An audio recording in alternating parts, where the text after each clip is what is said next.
As far as being forgotten goes, I'm sure a lot of people can agree that Persona 1 and 2 fans have it pretty rough when it comes to their games. I know it's an overdone joke, and I'm not going to make the joke because I don't totally agree with it, but it is true that Atlus hasn't acknowledged these three games as much as they've acknowledged their more recent modern Persona games.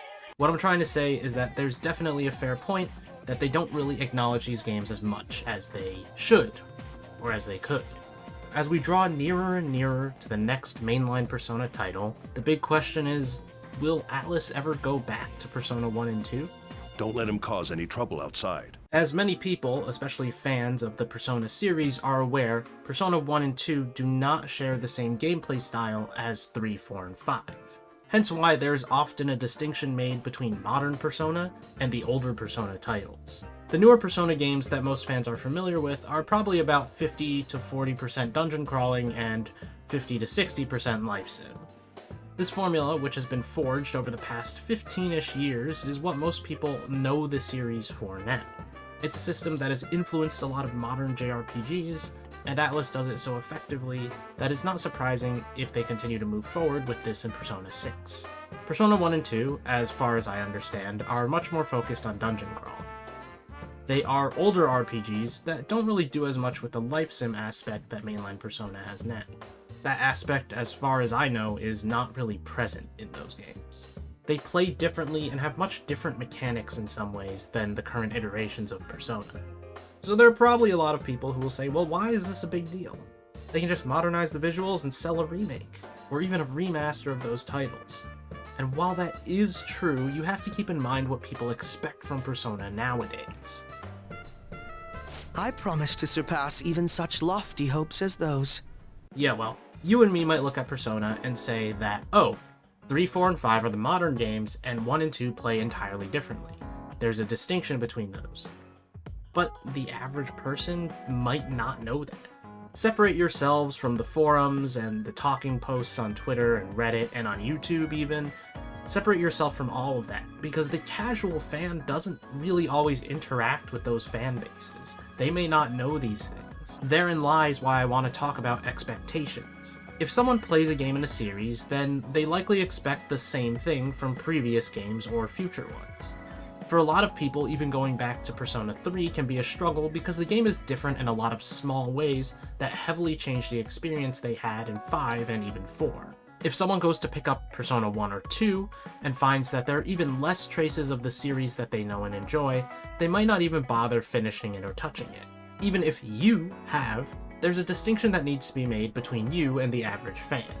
A lot of people are casual fans of things. There's always a vocal minority and the silent majority for most series. It's why criticism can be difficult to take seriously when there are many different and varied opinions. Who is talking and who isn't?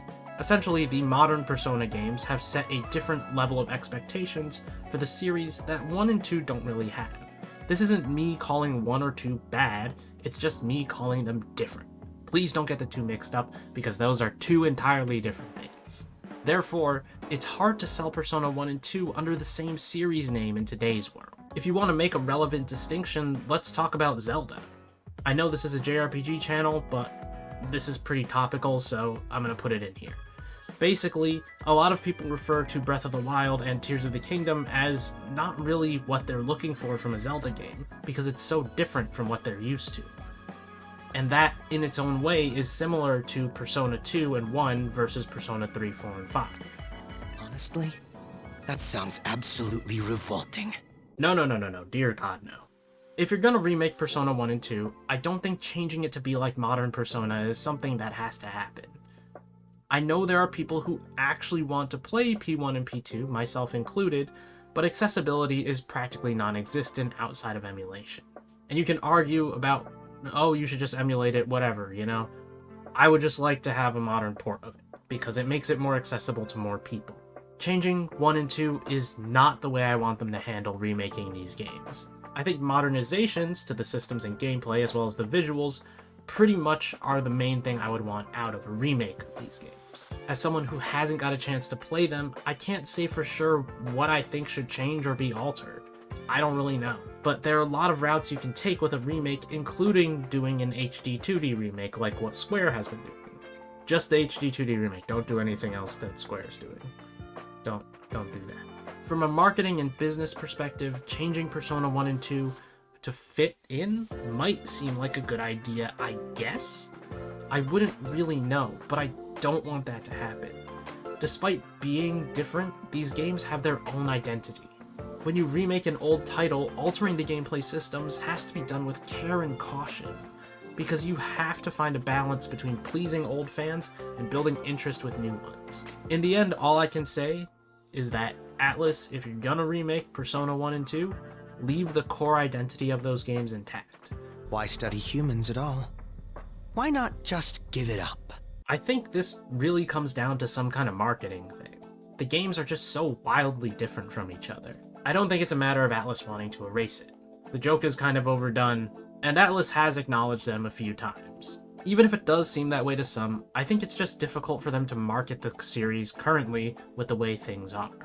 They do a bare minimum to acknowledge the games every now and then, and they've been asking about whether people are interested in remakes for those games, which, based on the Japanese survey feedback, there are people out there who are. It's clear to me, at least, that if they see reasonable interest, and I'm talking about reasonable from an Atlus perspective, they will probably jump on the idea of remaking the game. Even with the existence of Persona 3 Remake, I don't think that means they've forgotten about 1 and 2. It's just simply easier to market to the existing audience than remaking 1 and 2 would be. In the end, we can only hope that Atlus will eventually make 1 and 2 available in some form, be it a port, a remaster, or a remake. And what do you think Atlus should do with Persona 1 and 2? Remake it? Remaster it? Just port it? And do you think they've actually forgotten about it, or do you think that joke is just kind of overblown? Let me know down in the comments below. As always, you can leave a like if you enjoyed the video, and subscribe to the channel for more things Persona, Atlus, and JRPG related. Thank you for watching, and I'll see you guys next time. Goodbye.